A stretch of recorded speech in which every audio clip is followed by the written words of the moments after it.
بسم اللہ الرحمن الرحیم۔ گمنام ہیرو کے معزز ناظرین السلام علیکم۔ دوستو لائک ضرور کر دیا کریں، شکریہ۔ آئیے چلتے ہیں کہانی کی طرف۔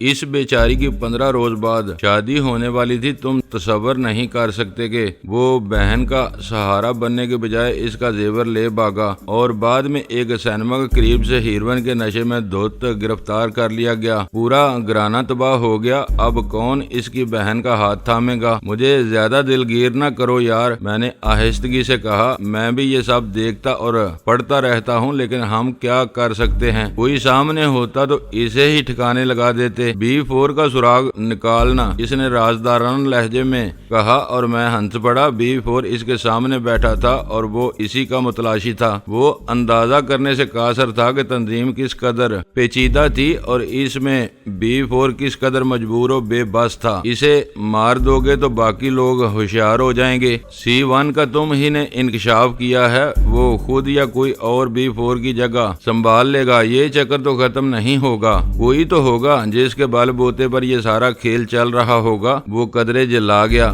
مافیا کا نام سنا ہے تم نے؟ بس اسے منی مافیا سمجھ لو۔ اگر کسی دن ہماری تنظیم کا ماسٹر مائنڈ قدرتی موت کا شکار بھی ہو گیا تو ہمیں کچھ علم نہ ہو سکے گا۔ اس کا نمبر 2 اس کی جگہ سنبھال لے گا اور یہ دھندا اسی انداز میں چلتا رہے گا جب تک نشوں کی طلب ختم نہیں ہوگی۔ یہ چکر چلتا ہی رہے گا، چلتا رہے۔ مجھے اس سے غرض نہیں، میں پورے معاشرے میں انقلاب نہیں لا سکتا۔ اس نے جوش میں اپنے سینے پر ہاتھ مارا۔ جہانگیر خان کی تو بس اتنی سی خواہش ہے کہ اب میرے ہاتھ اس کراہت امیز دھندے میں ملوث نہ ہوں، چاہے اس کے لیے خون خرابہ ہی کیوں نہ کرنا پڑے۔ میں نے چیلنج امیز لہجے میں سوال کیا۔ ہاں، وہ پرجوش لہجے میں بولا۔ ایک بار قصہ تو تمام ہو جائے گا نا؟ میں ہنس پڑا۔ ابھی پی رہے ہو بیٹے؟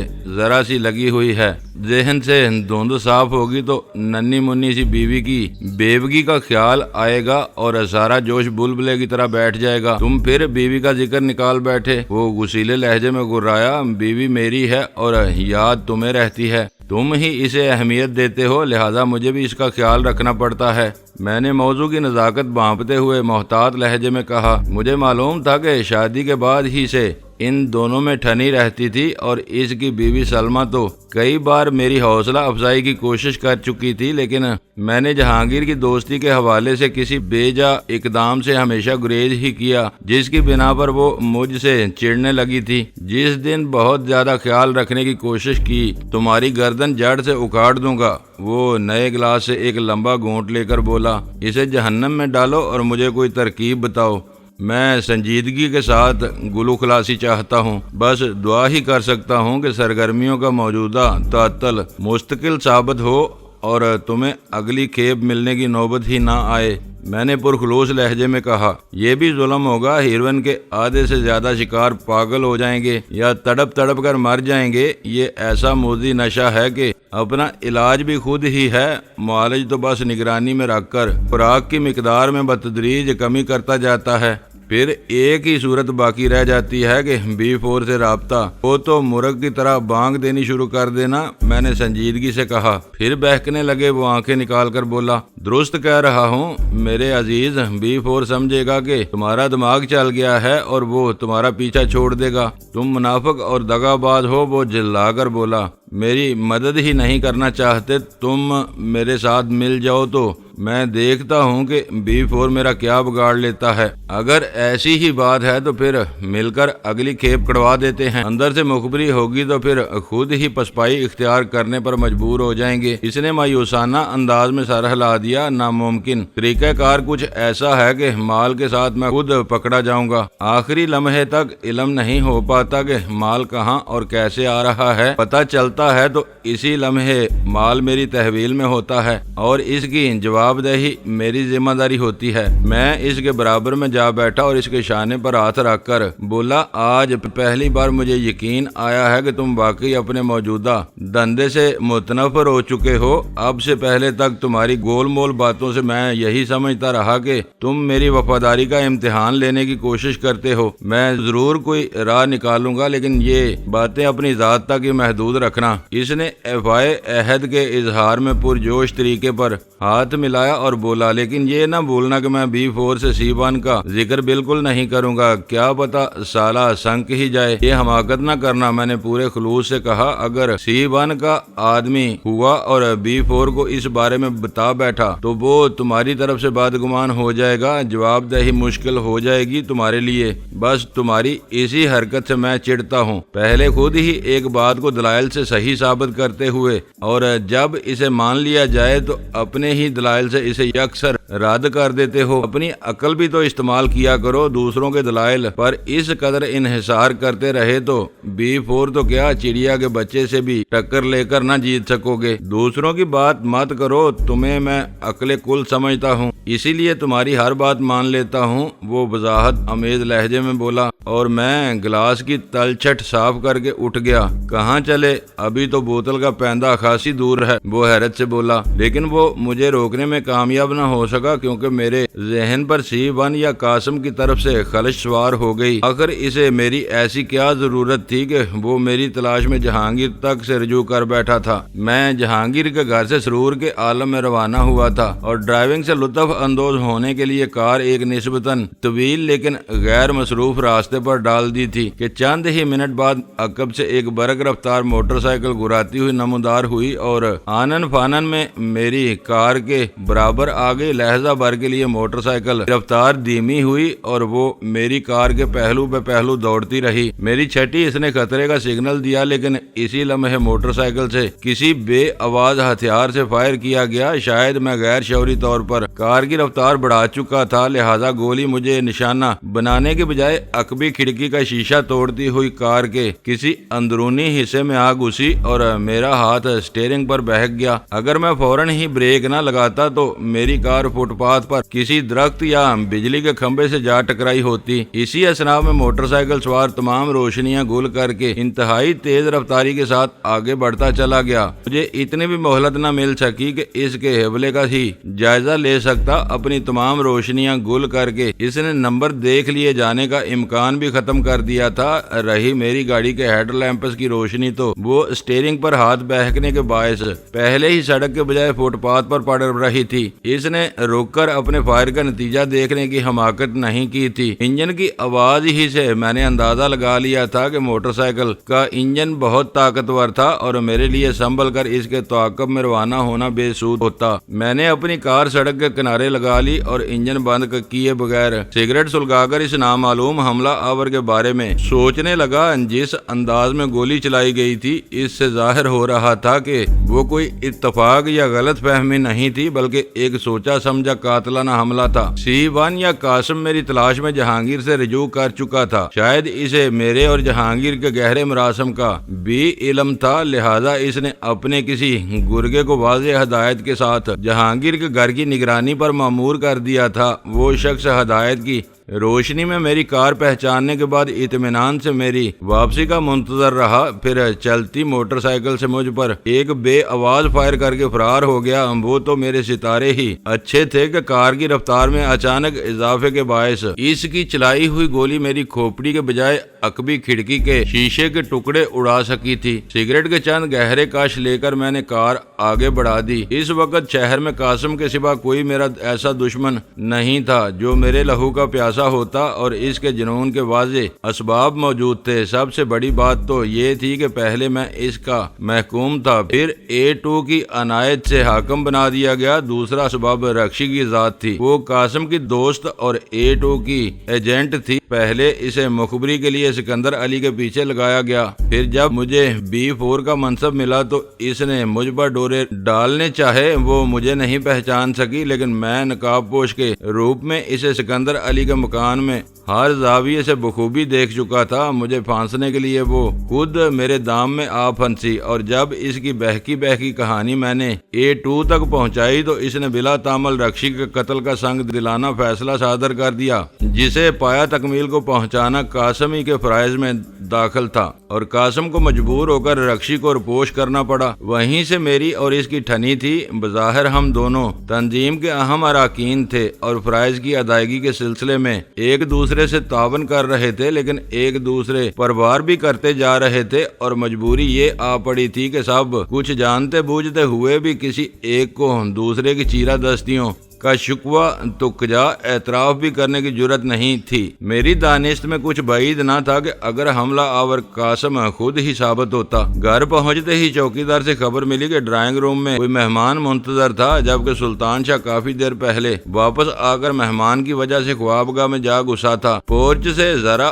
آگے ایک نامانوس سی کار بھی موجود تھی۔ مہمان کے امکانی حدود اربع کے بارے میں سوچتے ہوئے کار پارک کر کے میں نے ڈرائنگ روم میں قدم رکھا تو قاسم کی صورت دیکھ کر وہیں ٹھٹک گیا۔ یہاں کیوں آئے ہو؟ میں نے وہیں کھڑے کھڑے سرد اور سپاٹ لہجے میں سوال کیا۔ فرائض کی انجام دہی نے مجبور کیا ہے، وہ خبیثانہ مسکراہٹ کے ساتھ بولا۔ وہاں کیوں رک گئے؟ اندر چلے آؤ، تمہارا ہی گھر ہے۔ میرا خیال تھا کہ میں تمہیں کچل آیا ہوں۔ میں نے آگے بڑھتے ہوئے اندھیرے میں تیر پھینکا۔ کب کی بات ہے؟ اس کا لہجہ مضحکانہ تھا۔ 15-20 منٹ پہلے کی بات ہے۔ میں اس کے مقابل صوفے پر بیٹھ گیا اور میں 1.5 گھنٹے سے یہاں تمہارا منتظر ہوں۔ چاہو تو اپنے چوکیدار سے تصدیق کر سکتے ہو۔ ویسے کس بد نصیب کو کچل آئے میرے دھوکے میں؟ مجھ سے اچانک کیا پرخاش ہو گئی تمہیں؟ ایک دوست کے گھر سے لوٹتے ہوئے کسی موٹر سائیکل سوار نے مجھ پر ناکام قاتلانہ حملہ کیا تھا۔ میں نے بغور اس کی طرف دیکھتے ہوئے کہا، اس کی گولی خطا ہو گئی، لیکن میں نے موٹر سائیکل سمیت اسے کار کے نیچے کچل دیا۔ اس کے چہرے کا رنگ اڑ گیا، لیکن اس نے فوراً ہی خود پر قابو پا لیا اور پھیکی سی ہنسی کے ساتھ بولا،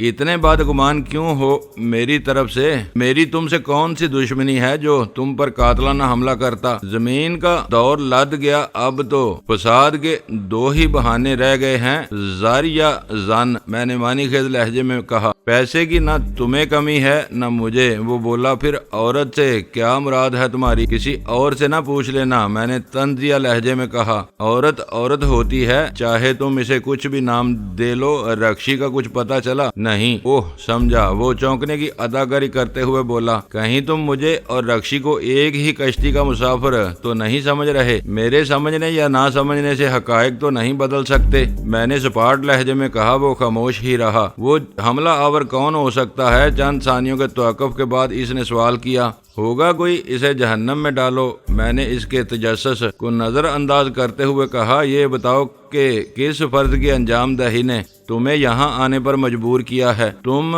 2 روز سے کہاں تھے؟ سوال نہیں، میں نے سخت اور کھردرے لہجے میں کہا، مجھے جواب چاہیے۔ میں تم سے نیچے ضرور ہوں، لیکن سلامتی کے معاملات میں خود مختار ہوں۔ کل رات A2 کو بھی تمہاری تلاش تھی، اسے میں خود جواب دے لوں گا۔ میری رپوشی کا تعلق بھی سلامتی کے معاملات سے ہی تھا، جس کے بارے میں تمہیں آگاہ کرنا ضروری نہیں سمجھتا۔ بہرحال اب تمہاری راتیں اپنے گھر پر ہی گزریں گی، یہ میرا نہیں اوپر والے کا حکم ہے، تاکہ اگلا قاتلانہ حملہ کامیاب ہو سکے۔ میں نے زہر خند کے ساتھ کہا، تم حد سے بڑھ رہے ہو۔ وہ مجھے گھورتے ہوئے بولا، میری تم سے کون سی دشمنی ہے؟ پتہ نہیں، میں نے بے پرواہی سے شانے اچکا کر کہا۔ دلچسپ بات یہ ہے کہ مجھے جہانگیر کے گھر سے نکلنے کے بعد مارنے کی کوشش کی گئی تھی۔ تم کو میرے اور جہانگیر کے مراسم کا شاید پہلے سے علم ہے، کیونکہ میری تلاش میں تم براہ راست اس سے رجوع کرنے کی حماقت کا ارتکاب بھی کر بیٹھے ہو، اسی لیے تم مجھ پر شبہ کر رہے ہو۔ اس نے ہنستے ہوئے کہا، اپنے انداز سے وہ موضوع کی اہمیت کو گھٹانے کی کوشش کر رہا تھا۔ تمہیں مار کر بھلا مجھے کیا حاصل ہوگا؟ سوال تو معقول ہے، میں نے سر ہلا کر طنزیہ لہجے میں کہا۔ تم چاہتے تو میری کار کی ڈگی میں ٹائم بم بھی رکھوا سکتے تھے۔ وہ بے چینی سے پہلو بدل کر رہ گیا، کیونکہ وہ میری کار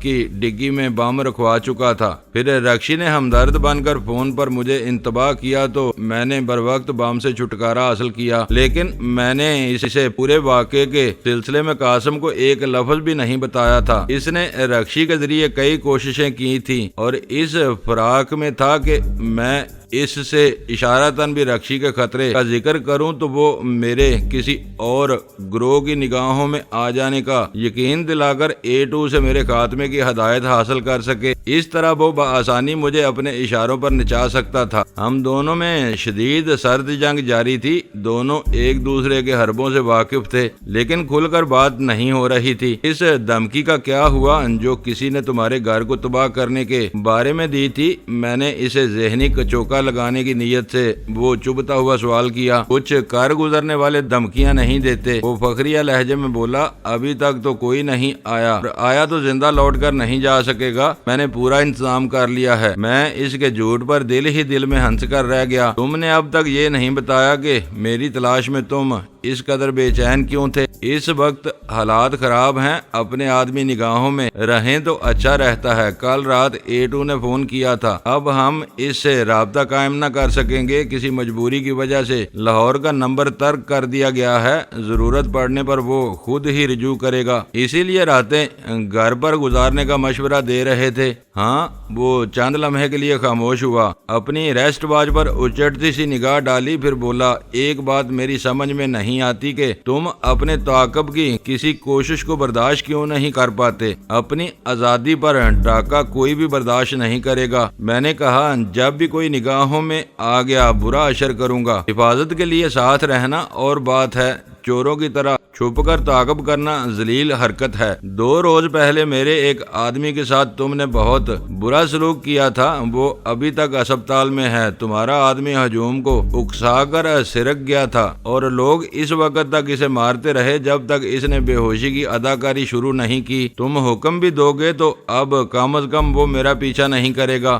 مان فون کی گھنٹی بجی، قاسم کی آنکھوں میں چمک سی کوند گئی۔ میں نے ڈرائنگ روم والے آپریٹرز کا ریسیور اٹھا کر ہیلو کہا تو دوسری طرف کی آواز سن کر میرے حلق سے ایک گہرا سانس آزاد ہو گیا۔ کہاں بھاگے پھر رہے ہو تم؟ میں نے تو کنووں میں بانس ڈلوا دیے ہیں تمہارے لیے۔ وہ آواز واضح طور پر رکشی کی تھی۔ کیا کام پڑ گیا تھا؟ میں نے کنکھیوں سے قاسم کی طرف دیکھا، وہ میری ہی طرف متوجہ تھا۔ تم سے کچھ باتیں کرنی ہیں، ابھی کاٹ ڈالو، میں نے دھیمی آواز میں کہا تاکہ قاسم میری پوری بات نہ سن سکے۔ کہیں مل لو نا، وہ شاید ٹھنک کر بولی تھی، ابھی یا کل، کسی وقت جب تمہیں سہولت ہو۔ کل وقت دے دوں گا، اپنا نمبر بتا دو۔ ہائے، ریسیور پر اس کے گہرے سانس کی آواز ابری۔ اپنا تو نمبر ہی نہیں ہے کوئی، پبلک بوتھ سے بول رہی ہوں۔ ساتھی بنا لو تاکہ کم از کم تمہارے ہی نمبر کو اپنا کہہ سکوں۔ اور تمہارا وہ متعصب دوست کہاں جائے گا؟ میں نے براہ راست قاسم کی طرف گھوم کر دھیمی آواز میں کہا۔ وہ میری گفتگو کے بارے میں بے حد متجسس تھا، لیکن مجھ سے نگاہیں چار کرنے کی بجائے ایک پینٹنگ کی طرف متوجہ ہو گیا۔ میں اس سے اکتا گئی ہوں، پھر بتاؤ کہاں مل رہے ہو؟ کل شام پریئر ہال کے نکڑ پر انتظار کروں گا۔ 6 اور 6:15 کے درمیان میں نے پیچھا چھڑانے کی نیت سے کہا، ورنہ در حقیقت میرا اس سے ملنے کا کوئی ارادہ نہیں تھا۔ سلسلہ منقطع ہو گیا۔ عورت دنیا کے کسی بھی خطے سے تعلق رکھتی ہو، مرد پر جال ڈالنے کے لیے وہی پتھر کے دور کے پرانے ہتھیار آزماتی ہے، جو کند ہونے کے باوجود بہت کم ناکام ہوتے ہیں۔ مگر میں تو اس کے سائے سے بھی دور رہنے کا فیصلہ کر چکا تھا۔ بڑے خوش ہو؟ کس کا فون تھا؟ قاسم نے بلا وجہ ہی بات چھیڑی۔ ایک گل رنگ اور پیاز لڑکی کا فون تھا، سراپا دعوت بنی ہوئی تھی۔ میں نے اس کی دلچسپی بانپ کا چبھتے ہوئے لہجے میں کہا، مجھے نہیں ملتی کوئی ایسی، آج کل تو چاہت بھی کمرشل ہو کر رہ گئی ہے۔ کل شام 6 بجے پریئر ہال کے نکڑ پر مل لینا اس سے۔ فون کا عشق ہے، میری صورت سے ابھی تک نا آشنا ہے۔ نام کیا ہے؟ اس نے پوچھا۔ مجھے یقین تھا کہ رکشی نے اسی کے ایما پر اسے مقررہ وقت پر فون کیا تھا جب وہ میرے پاس موجود تھا، اور اب وہ میری زبان سے رکشی کا نام سننے کا منتظر تھا، لیکن میں نے بھی کچی گولیاں نہیں کھیلی تھی۔ عورت کا کوئی نام نہیں ہوتا، تھوڑی دیر پہلے تم نے خود ہی کہا تھا۔ وہ بے بسی سے میری طرف دیکھتا رہا، پھر گہرا سانس لے کر بولا، میں تم سے کچھ ذاتی باتیں کرنا چاہتا ہوں۔ میں نے تمہیں اور تم نے مجھے سمجھ لیا ہے، ہمیں برابری سے بات کرنا ہوگی۔ ہماری جو بھی گفتگو ہوگی تنظیم کے حوالے سے اور اس کے دائرہ کار میں ہوگی، رہی برابری تو اس کا سوال ہی پیدا نہیں ہوتا، تم ہر حال میں مجھ سے جونیئر ہی رہو گے، سوچ لینا۔ وہ اٹھتے ہوئے معنی خیز لہجے میں بولا، اگر ہم ایک دوسرے کے کام نہ آئے تو اپنے بھی کسی مصرف کے نہ رہیں گے۔ میں اس کے ہمراہ باہر آیا، اپنی کار کی طرف جاتے ہوئے اس نے روشنی میں میری کار کی عقبی کھڑکی کا ٹوٹا ہوا شیشہ دیکھا تو بے اختیار اسی طرف بڑھتا چلا گیا۔ تم پر تو واقعی حملہ ہوا ہے۔ اس کا لہجہ تحیر امیز تھا۔ مجھے تم سے جھوٹ بولنے کی کیا ضرورت تھی؟ میں سمجھا تم مذاق کر رہے ہو، وہ ڈٹائی کے ساتھ بولا۔ مجھے اب بھی یقین ہے کہ وہ تمہارا ہی آدمی تھا، میں نے لگی لپٹی رکھے بغیر کہا۔ پہلے تو میں اسے ایک واقعی قاتلانہ حملہ سمجھا تھا، لیکن تم سے گفتگو کے بعد اندازہ ہو رہا ہے کہ اس نے دانستہ عقبی کھڑکی پر فائر کیا تھا۔ اس کا مقصد صرف مجھے خوفزدہ کرنا تھا تاکہ میں تمہاری برتری تسلیم کر لوں۔ وہ اس گروہ کا کارندہ بھی ہو سکتا ہے جس سے رکشی جا ملی ہے۔ اس ڈونگ میں کچھ نہیں رکھا قاسم، اچانک ہی میں نے بات کھول دینے کا فیصلہ کر لیا۔ میں دودھ پیتا بچہ نہیں ہوں جسے تم من مانی پٹیاں پڑھا سکو۔ تم مجھ پر سرے راہ فائر کروا سکتے ہو تو میرے ادنا کارکن تمہارے گھر میں گھس کر تباہی بھی پھیلا سکتے ہیں۔ میں تشدد کا قائل نہیں ہوں، ورنہ تمہیں کب کا معذور کرا چکا ہوتا۔ میرا لب و لہجہ اسے پسند نہیں آیا اور وہ ایک جھٹکے سے اپنی کار کا دروازہ کھول کر اندر جا بیٹھا۔ اس کی گاڑی فاٹک سے نکل جانے کے بعد میں اندر گھسا تو سلطان شاہ پر نظر پڑی۔ خون کھول رہا تھا میرا اس مکار کی باتوں پر۔ وہ غصیلے لہجے میں بولا، میں راہداری میں چھپا ساری باتیں سن رہا تھا۔ میں نے آتے ہی اس کی ایک جھلک دیکھ کر اسے پہچان لیا تھا، اسی لیے اس کے سامنے نہیں آیا۔ تمہارے آنے سے پہلے اس نے 3 مرتبہ کسی کو فون کیا تھا اور دبی دبی آواز میں گفتگو کرتا رہا تھا۔ فکر نہ کرو، میں اب اس قصے کو نپٹا ہی دوں گا، میں نے صوفے پر بیٹھتے ہوئے کہا۔ یہ بتاؤ کہ تمہاری مہم کا کیا رہا؟ میں نے اس کا کام تمام کر دیا، وہ سرسری لہجے میں بولا۔ مقرب خان کے بھانجے کو اس نے مار ڈالا تھا۔ اس کی گردن ٹوٹی ہوئی لاش کار ساز روڈ پر کھڑی ہوئی ٹیکسی میں پڑی ہوئی ملی ہے۔ جب وہ بے چارہ ہمارے پیچھے آنے کے بجائے اسے سیدھا لے گیا تو شاید وہ اسے بھی ہمارا ساتھی سمجھا ہوگا۔ خیر میں نے بھی انتقام لے ہی لیا۔ وہ کہاں مل گیا تھا تمہیں؟ میں نے پوچھا۔ شام کو وہ ہوٹل پہنچا تھا، شاید مسز مراد سے ملنے آیا تھا، لیکن میں نے اس تک پہنچنے سے پہلے ہی اس کا کام تمام کر دیا۔ اس نے مقرب خان کے بھانجے کی گردن توڑی تھی، میں نے اس کے دل میں چاقو کا پھل اتار دیا۔ کہاں پیش آیا یہ واقعہ؟ ہوٹل کے احاطے میں ہی موقع مل گیا تھا، پہلے ہی بار میں کام تمام ہو گیا، اسے چیخنے کی مہلت بھی نہ مل سکی۔ یہ برا ہوا، میں نے متاسفانہ لہجے میں کہا۔ اسے ہوٹل سے دور ہانک کر مارتے تو بہتر ہوتا،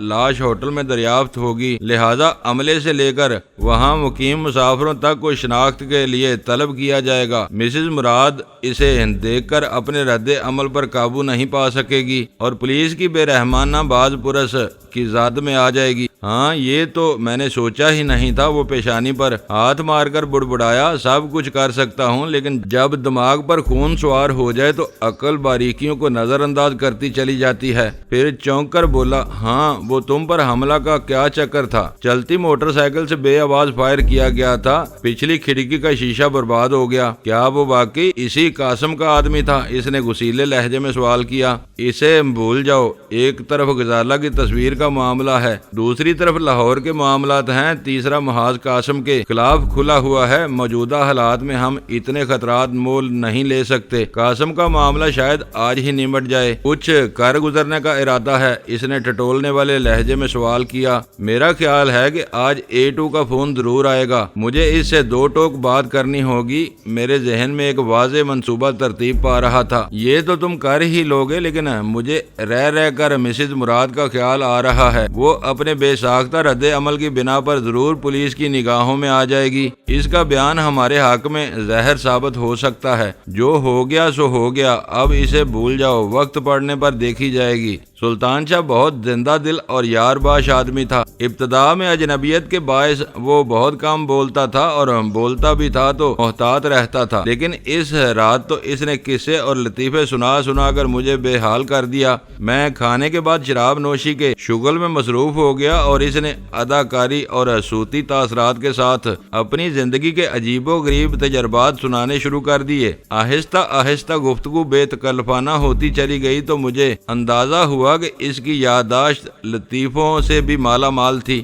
سفر اور مسلسل بھاگ دوڑ کے باعث میرے ذہن میں آرام کی خواہش ضرور موجود تھی، لیکن میں کم از کم 2-2:30 بجے تک ضرور جاگتے رہنا چاہ رہا تھا تاکہ A2 کی طرف سے فون آئے تو میں حاضر دماغی کے ساتھ گفتگو کر سکوں۔ اسی وجہ سے میں نے خوابگاہ میں جانے کی بجائے ڈرائنگ روم میں نشست جما رکھی تھی اور ملازمین کو سونے کی اجازت دے دی تھی۔ لاہور میں اس عمارت کی تباہی کے بعد A2 سے رابطہ ٹوٹ چکا تھا اور مجھے کوئی امید تھی کہ بدلے ہوئے حالات میں نئے انتظامات سے آگاہ کرنے کے لیے وہ ضرور فون کرے گا۔ آتش زنی کا واقعہ لاہور کے مقامی اخبارات میں تو آ گیا تھا، لیکن رات گئے ہونے والی اس واردات کی خبر کراچی کے اخبارات میں جگہ نہیں پا سکی تھی۔ امکان یہی تھا کہ اگلی صبح کے اخبارات میں اس واقعے کی تفصیلی رپورٹنگ شائع ہوگی۔ ہم دونوں انتظار کی کیفیت کو بلانے کے لیے باتوں میں مصروف تھے کہ 1:10 پر اچانک فون کی گھنٹی کسی خوفزدہ اسیب کی طرح چیخ پڑی اور میں نے جھپٹ کر ریسیور اٹھا لیا۔ ہیلو، دوسری جانب سے جانی پہچانی سرد اور سپاٹ آواز سنائی دی۔ یس سر،